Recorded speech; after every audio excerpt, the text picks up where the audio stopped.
SSC TCS 2022-2023 biology के important series में आगे बढ़ते हैं और सीएचएसएल के क्वेश्चंस को हम लोगों ने कवर कर लिया था, जो one of the most important questions थे for the examination perspective.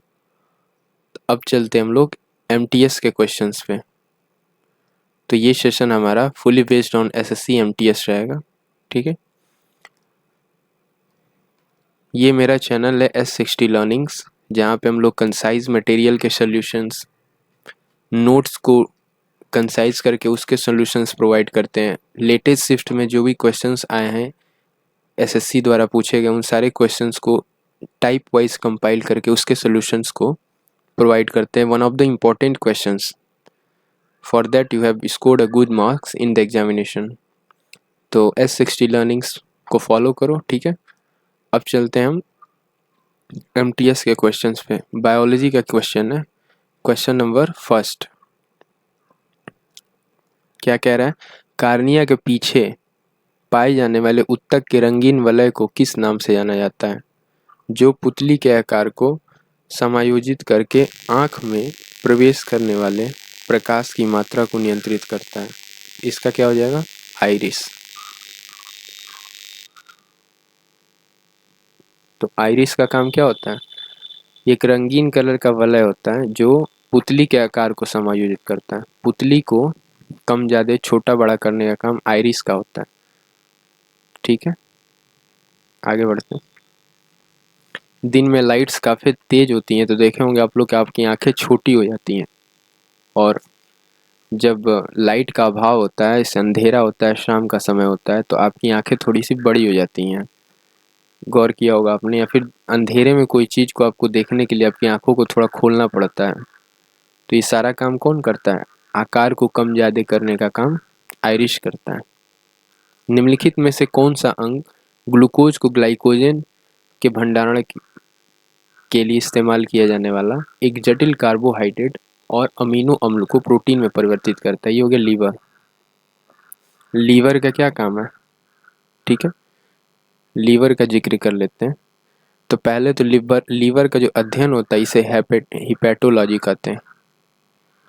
हैपिटेट liver का नाम होता है, ठीक है। इसका साइंटिफिक नेम क्या होता है? हैपिटेट। हिपैटोलॉजी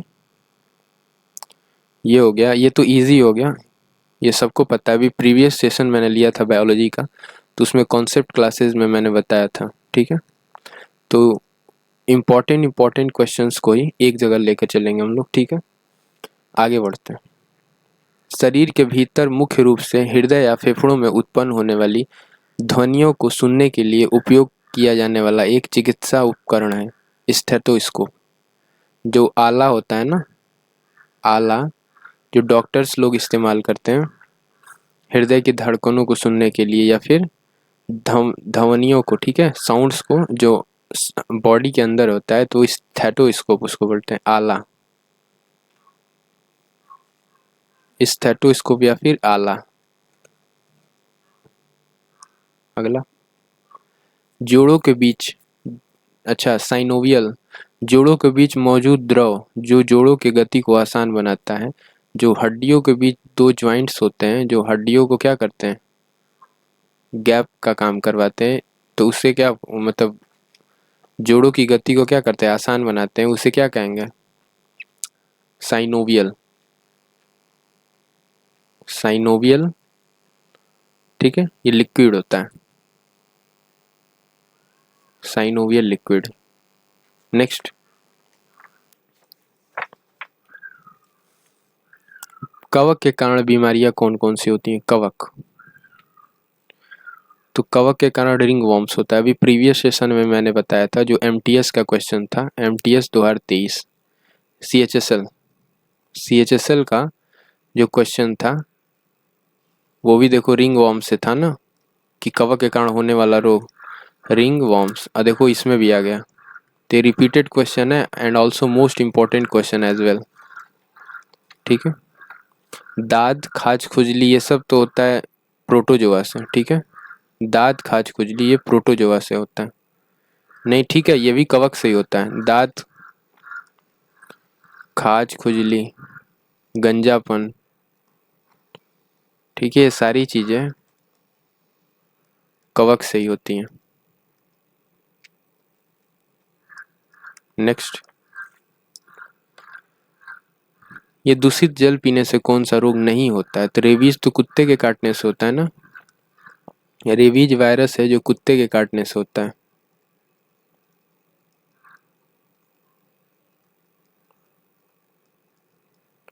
रेबीज के टीके की खोज लुई पास्चर ने की थी।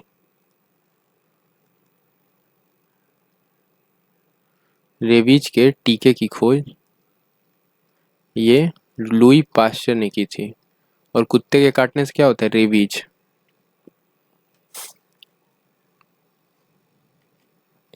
मानव शरीर की सबसे छोटी हड्डी स्टेपीज कहते हैं, कान की हड्डी होता है स्टेपीज। ये मानव शरीर की सबसे छोटी हड्डी होती है। और सबसे बड़ी हड्डी ये होता है फीमर।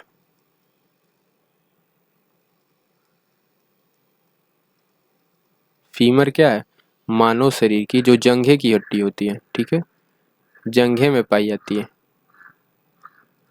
ये सबसे बड़ी हड्डी होती है।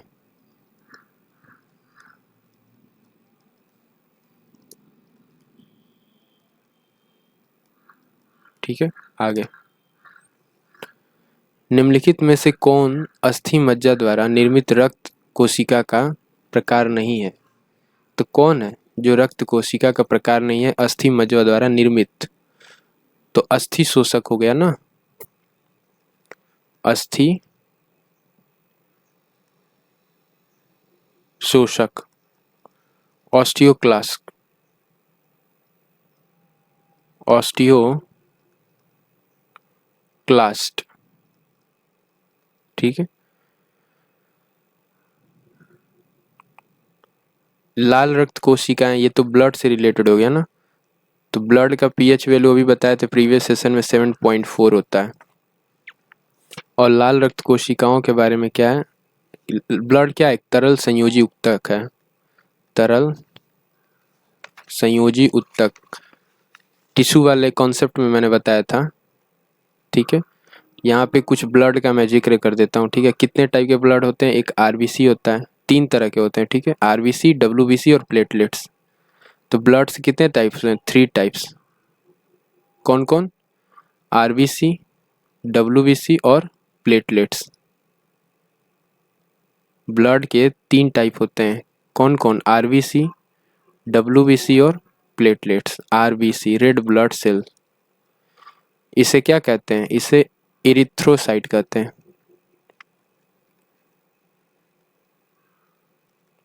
कलर चेंज कर लेते हैं, इसे इरिथ्रोसाइट कहते हैं, ठीक है। डब्ल्यूबीसी को क्या कहते हैं?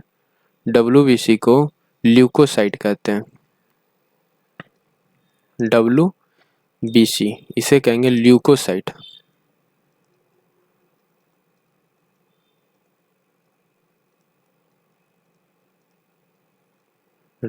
इंथ्रियोसाइट रेड बी लाल रक्त कणिकाओं को, श्वेत रक्त कणिकाओं को ल्यूकोसाइट और प्लेटलेट्स को थ्रोम्बोसाइट।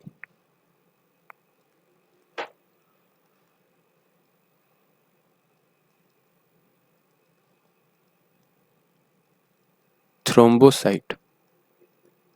तो ये हो गया ब्लड के 3 टाइप्स, ठीक है। आरबीसी का निर्माण होता है बोन मैरो में, बोन मैरो, इसमें आरबीसी का निर्माण होता है। तो ये जितने क्वेश्चंस लिए हैं मैंने, नेमिंग क्यों कराई? क्योंकि सारे क्वेश्चंस टीसीएस में पूछे गए हैं। देखो ये वाला क्वेश्चन तो अभी पेट का जो पेपर हुआ था, पेट 2022, उसमें आया था, चेक कर लेना, यूपी पेट, ठीक है। बाकी ये तीनों क्वेश्चंस एसएससी के अलग अलग एग्जाम्स में पूछे गए हैं। रिकेट्स हो गया, ये तो हड्डी का रोग है ना, रिकेट्स विटामिन डी की कमी से होता है। विटामिन डी का कमी से क्या होता है? एक तो ऑस्टियोपोरोसिस होता है, ऑस ऑस्टियो, ठीक है, ऑस्टियो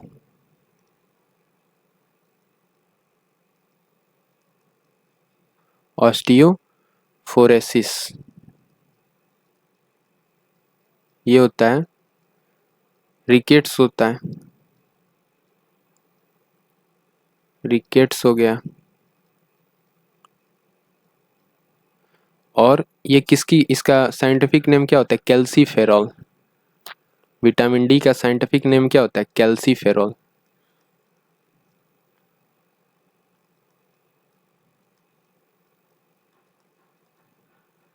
विटामिन डी का साइंटिफिक नेम हो गया कैल्सीफेरॉल। ऑस्टियोपोरोसिस हो गया, रिकेट्स हो गया, ठीक है, ये रोग हैं, ठीक है, विटामिन डी की कमी से, जो कि कहाँ होता है? हड्डियों में होता है। ऑस्टियो का मतलब क्या हो गया? हड्डी। मेड हेटर रोग, ये तो मर्क्यूरी पॉइजनिंग, ठीक है। पारा विषाक्तता, हिंदी में क्या कहते हैं? पारा विषाक्तता, मर्क्यूरी, मर्क्यूरी यानी एच जी। पारा का साइंटिफिक नेम होता है ना एच जी, साइंटिफिक नोमेनक्लेचर में।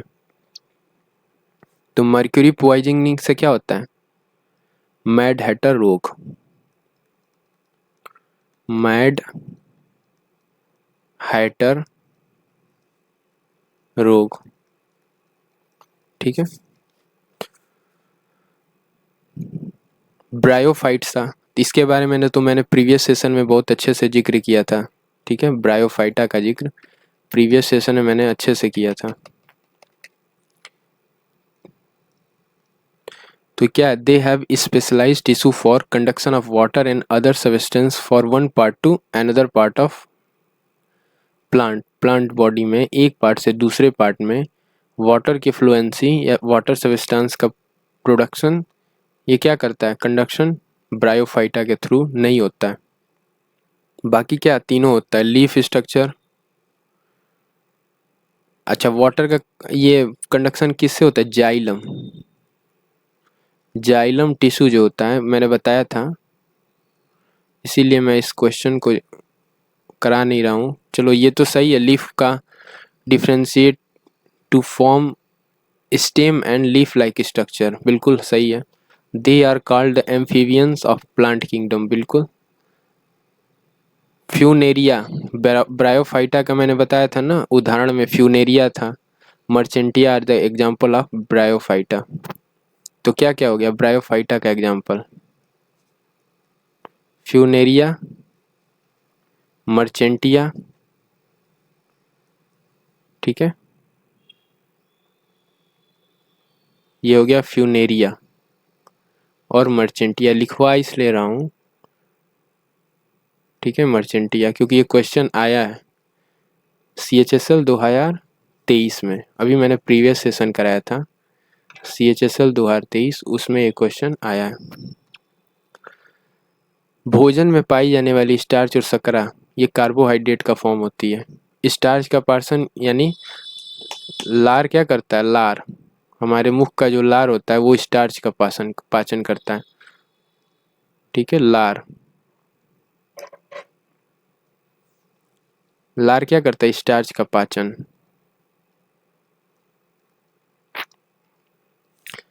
जंतु जगत के निडेरियन संघ के अंतर्गत आता है कोरल। तो निडेरियन संघ के अंतर्गत क्या आता है? कोरल्स, हिंदी में कहते हैं कोरल, जो निडेरियन संघ के अंतर्गत आता है।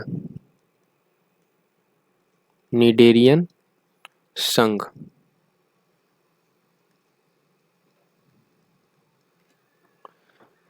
स्पंज क्या हो गया? पोरीफेरा प्राणी जगत का अंतर्गत आता है स्पंज, स्पंज, ये हो गया पोरीफेरा। ये रिपीटेड क्वेश्चन है, अभी आपको आगे भी मिलेगा।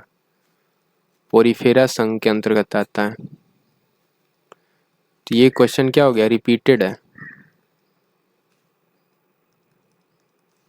नेक्स्ट, तब चलते हैं कॉन्सेप्ट्स पे, कुछ कॉन्सेप्ट्स बता देता हूँ, ठीक है।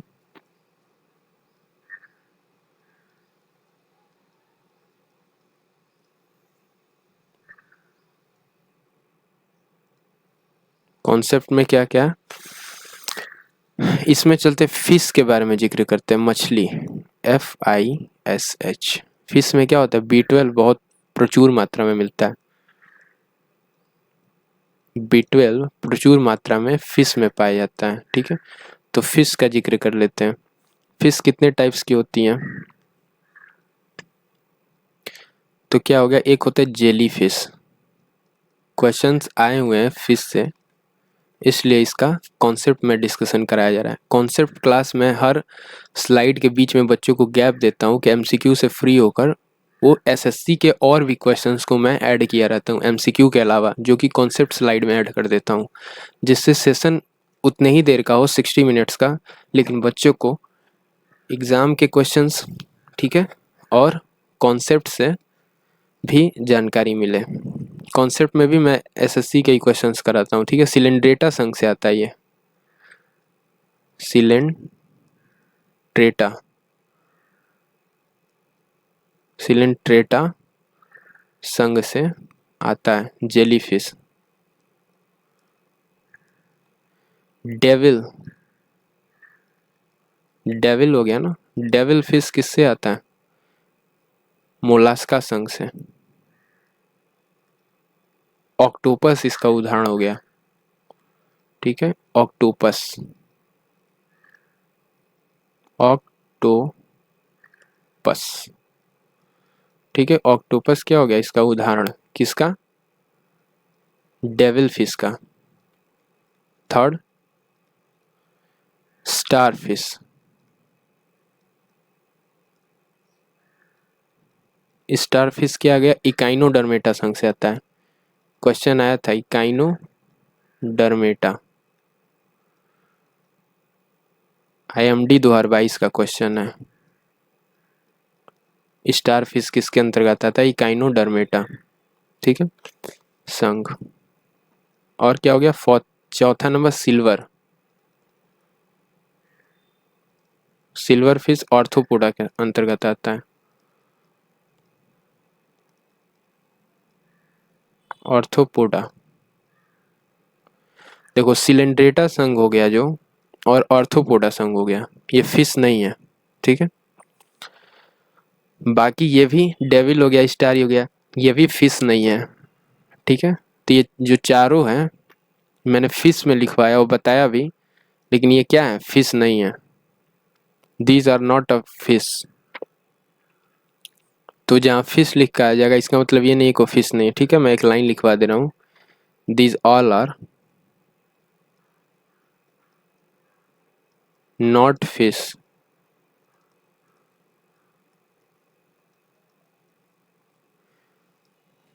अगला, आँख की पुतली का आकार, ये तो आइरिस हो गया, रिपीट कर गया क्वेश्चन।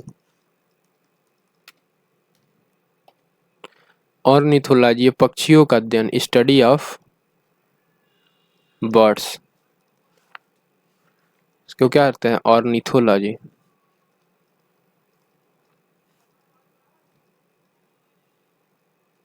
ठीक है। कुछ स्टडीज बता देते हैं अलग अलग चीज़ों के, जैसे फाइकोलॉजी, फाइकोलॉजी हिंदी में ही लिखवाते चलते हैं, ठीक है, चलो। फाइकोलॉजी ये हो गया शैवाल का अंदर, स्टडी ऑफ शैवाल, ठीक है। माइकोलॉजी हो गया कवक, माइकोलॉजी ये हो गया कवक।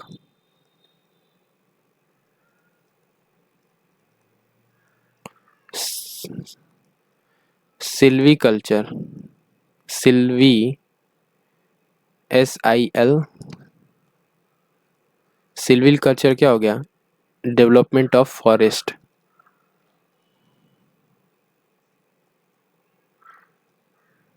फॉरेस्ट का development, development of forest.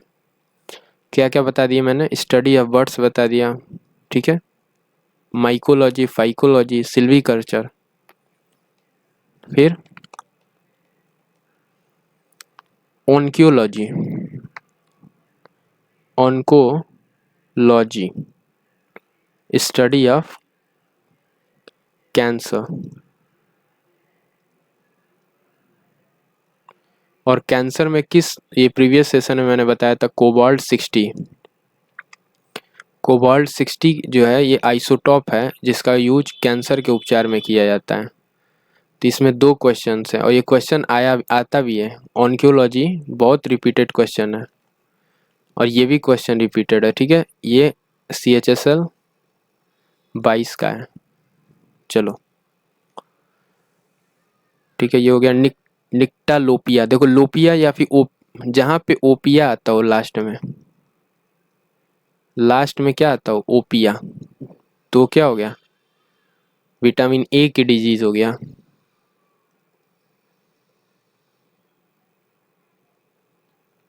Vitamin A की जो जितनी डिजीज है उसके लास्ट में क्या आता है, ओपिया वर्ड आता है। ठीक है, विटामिन ए, इसका साइंटिफिक नेम रेटिनॉल होता है। रेटिना होता है ना आँख, तो इसे बोलो रेटिनॉल, इसका साइंटिफिक नेम होता है विटामिन ए का। ठीक है,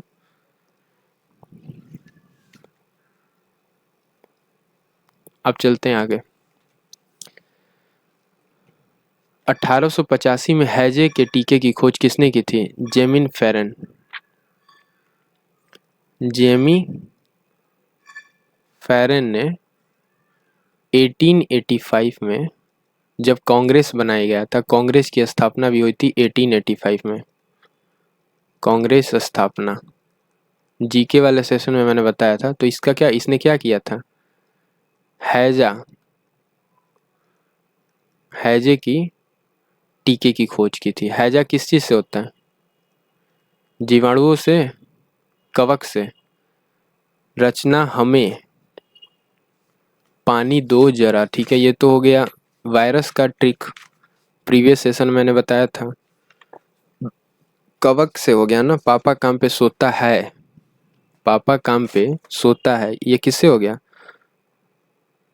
या फिर पंडित का टिक न्यू है। ये हैजा वाला, ये किससे होता है, जीवाणुओं से होता है। हैजा क्या, जीवाणुओं से होने वाला रोग है, जीवाणु जनित रोग, जीवाणु से होने वाला रोग। ठीक है, ट्रिक क्या है, ट्रिक मैं फिर बता देता हूँ इस सेशन में भी। ट्रिक है, पंडित का टिक न्यू है, जीवाणुओं से होने वाले रोगों का ट्रिक है ये। ठीक है, जीवाणु जनित रोगों का ये ट्रिक है, पंडित का टिक न्यू है। ठीक है, अब बता देते हैं, पी से क्या हो गया, पायरिया। प्लेग हो गया ना, पायरिया तो पापा वाला हो गया, प्रोटोजुआ से, प्लेग। ठीक है, डी से क्या हो गया, डिप्थीरिया।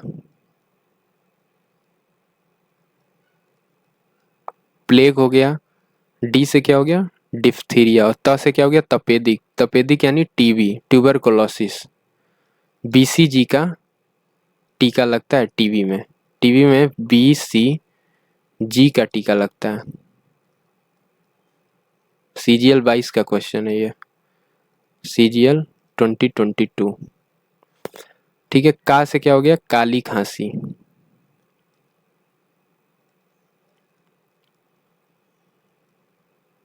टी से क्या हो गया, टिटेनस और टाइफाइड। ठीक है, इससे हो गया टिटेनस और टाइफाइड।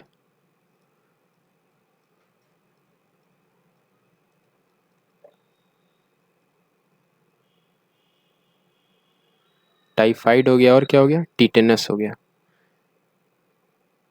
ठीक है, ये टिक हो गया। न से क्या हो गया, न्यूमोनिया। और है से हैजा। हैजे के टीके की खोज किसने की थी, जेमिन फेरन ने 1885 में, जेमिन फेरन।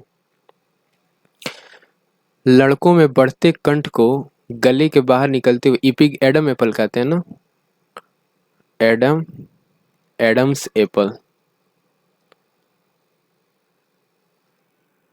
एडम्स एप्पल होता है जैसे गले में यहाँ पे।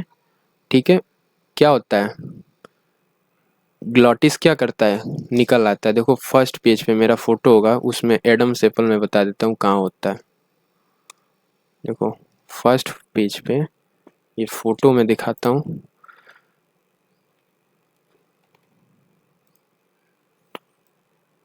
तो ये हो गया यहाँ पे, चलो रहने देते हैं। चलो ठीक है, देख लेना, गूगल पे सर्च कर लेना, रुको दिखाई देते हैं। हैंग कर गया क्या? गूगल कर लेना।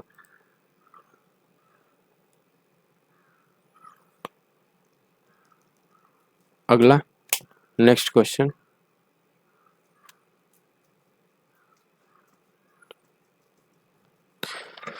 ठीक है, तो जीवाणुओं का ट्रिक क्या हो गया? पंडित का टिक न्यू है।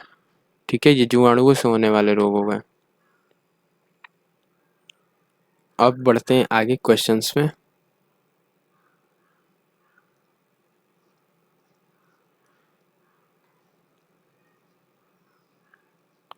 ये क्वेश्चन नंबर 23, ये क्या कह रहा है? ह्यूमन बॉडी, मानव शरीर की सबसे बड़ी कोशिका, सबसे छोटी कोशिका और सबसे बड़ी कोशिका, ये दो चीजें। तो सबसे छोटी कोशिका ये हो गई स्पर्म, और सबसे बड़ी कोशिका क्या हो गई? ओवम, अंडाणु। ये क्या हो गई? सबसे बड़ी कोशिका।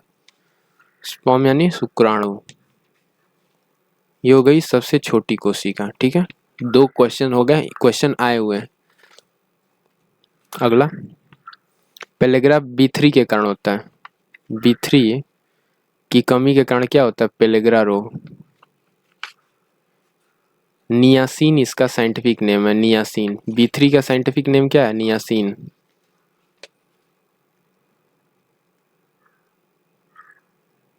B3 का साइंटिफिक नेम क्या हो गया? नियासिन। नेक्स्ट, कौन सा रोग एड्स के प्रसार के लिए उत्तरदायी है? HIV, human immune deficiency. ठीक है, एड्स क्या है? Acquired immune deficiency syndrome, AIDS, acquired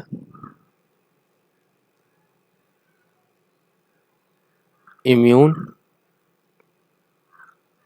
deficiency, immune, ठीक है, डिफिशियंसी सिंड्रोम, इम्यून, इम्यून, ठीक है, डिफिशियंसी, डिफिशियंसी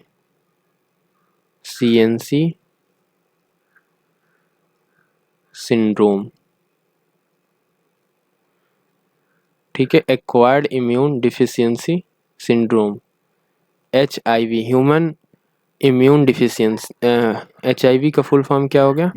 HIV क्या एक वायरस है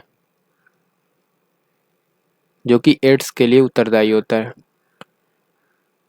ठीक है, एड्स के टेस्ट, ये क्वेश्चन आया था, एड्स का टेस्ट कैसे कैसे पता चलेगा कि एड्स है? तो एलिसा टेस्ट होता है, एलिसा टेस्ट, जिससे पता चलता है कि एड्स है कि नहीं। ठीक है, ELISA, एलिसा। अच्छा, एलिसा का फुल फॉर्म लिख लो, इसका कॉपी कर लेना। ठीक है, एलिसा का फुल फॉर्म ये इम्पोर्टेंट है, क्योंकि क्वेश्चन आया था कि एड्स के टीके की टेस्टिंग का नाम क्या है, तो एलिसा टेस्ट होता है। एलिसा का फुल फॉर्म क्या हो गया? Enzyme ENZYME। ठीक है, ENZYME,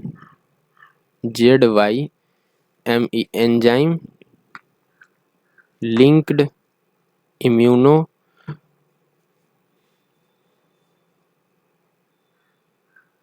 IM। ठीक है, कितना गलत हो रहा है? Enzyme linked immuno IMMUNO, immuno sorbent ESSAY।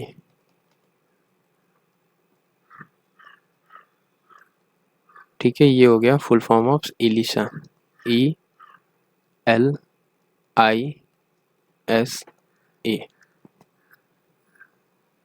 आगे, निम्नलिखित में से कौन सा कथन गलत है? गलत कथन बताना। The liver is large gland of body, या सही है। लीवर सबसे बड़ा ग्लैंड होता है, ग्रंथि। और सबसे छोटी ग्रंथि पिट्यूटरी ग्लैंड। पिट्यूटरी ग्लैंड, ठीक है। पिट्यूटरी ग्लैंड इंग्लिश में कहते हैं PITU, PITUTARY। पिट्यूटरी ग्लैंड क्या है? सबसे छोटी ग्रंथि है। सबसे छोटी ग्रंथि। सबसे बड़ी ग्रंथि क्या हो गया? लीवर। लीवर का क्या कलर होता है? Reddish brown in colour. Liver होता है रेडिश ब्राउन इन कलर। और लीवर सेक्रेट क्या करता है? बिली।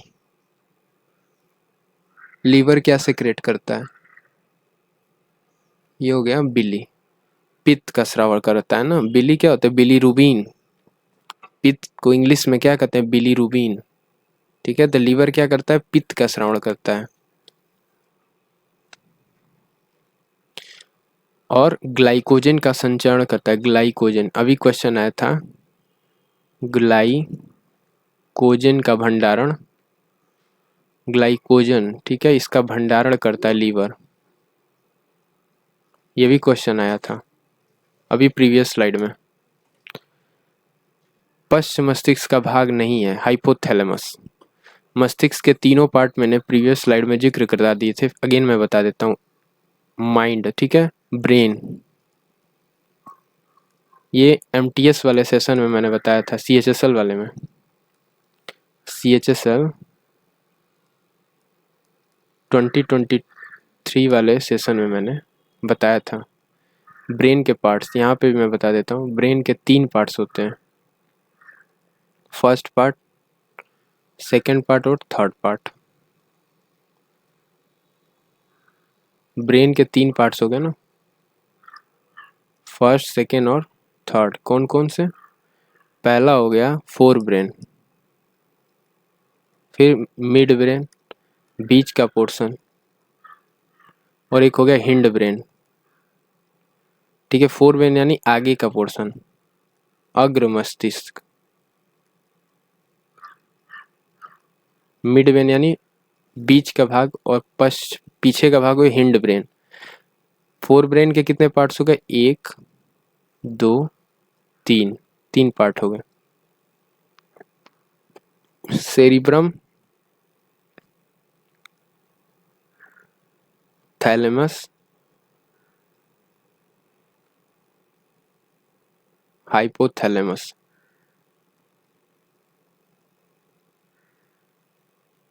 ठीक है। मिड ब्रेन का क्या हो गया? पहला हो गया सेरिबेलम, बेलम, जिसके कारण क्या होता है? आदमी सीधे चलता है, सीधी रेखा में। नहीं तो क्या करेंगे? नशे में लोग गिरने पड़ने लगते हैं ना, सीधी लाइन पे नहीं चल पाते हैं, रास्ते में सीधे नहीं चल पाते हैं। सेरिबेलम, डबल L लगा दो। और फिर क्या हो गया? फारपोरा क्वाड्रिजोमिना, फारपोरा क्वाड्रिजेमिना।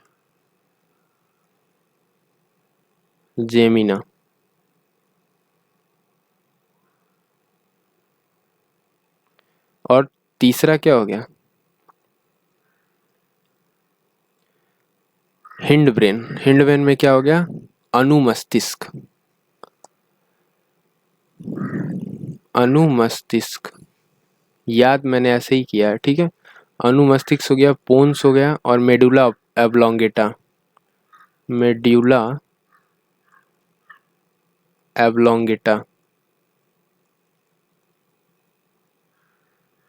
आगे, निम्नलिखित में से किस सूक्ष्मजीव के कारण हैजा फैलता? बैक्टीरिया, बता ही दिए थे। हैजे के टीके की खोज किसने की थी? फॉरेन ने ना, ठीक है। क्या नाम था उनका? जेमी, जेमी था ना, जेमी फॉरेन, फेरन, FERRAN। 1885 में। ठीक है, चेक कर लेना। फेरेन था, जेमी फेरेन। ठीक है। एक बृहद पेशी सीट छाती गुहा के तल का निर्माण करती है, डायाफ्राम।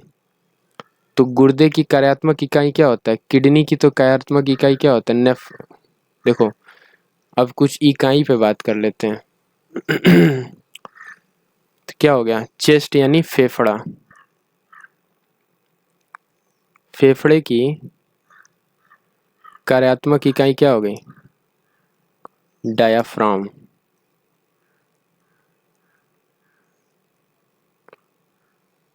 ठीक है। किडनी की कार्यात्मक इकाई क्या हो गई?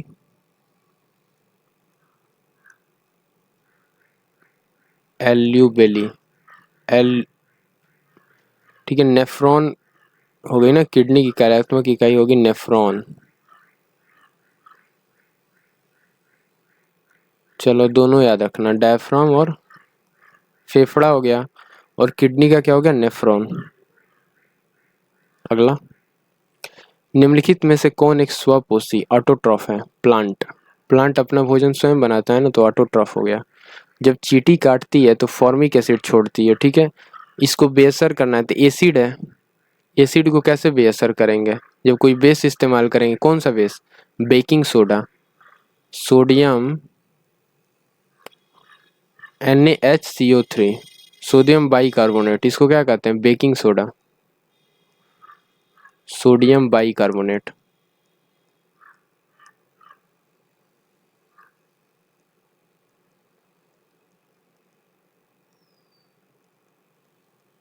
सोडियम बाइकार्बोनेट को और किस नाम से जानते हैं? Baking soda.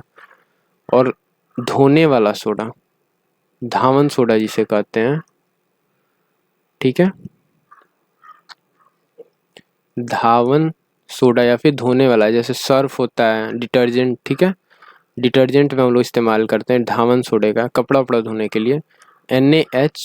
NaCO3, sodium carbonate, Na2CO3 ये हो गया सोडियम कार्बोनेट। ठीक है। ये हो गया खाने वाला सोडा, सोडियम बाइकार्बोनेट हो गया। और धोने वाला सोडा क्या हो गया? सोडियम कार्बोनेट हो गया। निम्नलिखित में से कौन सा हमारे आहार का एक गैर पाचनीय भाग है जो पाचन तंत्र के लिए आवश्यक है? तो रेशे हो गया ना, फाइबर वाले जो खाने होते हैं, रेशेदार सब्जियां, इनमें हाई फाइबर होता है। ठीक है। और फाइबर क्या करता है? हमारे पाचन तंत्र को स्ट्रांग बनाता है, मजबूत बनाता है, स्वस्थ करता है। चलो अब कॉन्सेप्ट्स पे चलते हैं। कॉन्सेप्ट में क्या क्या है?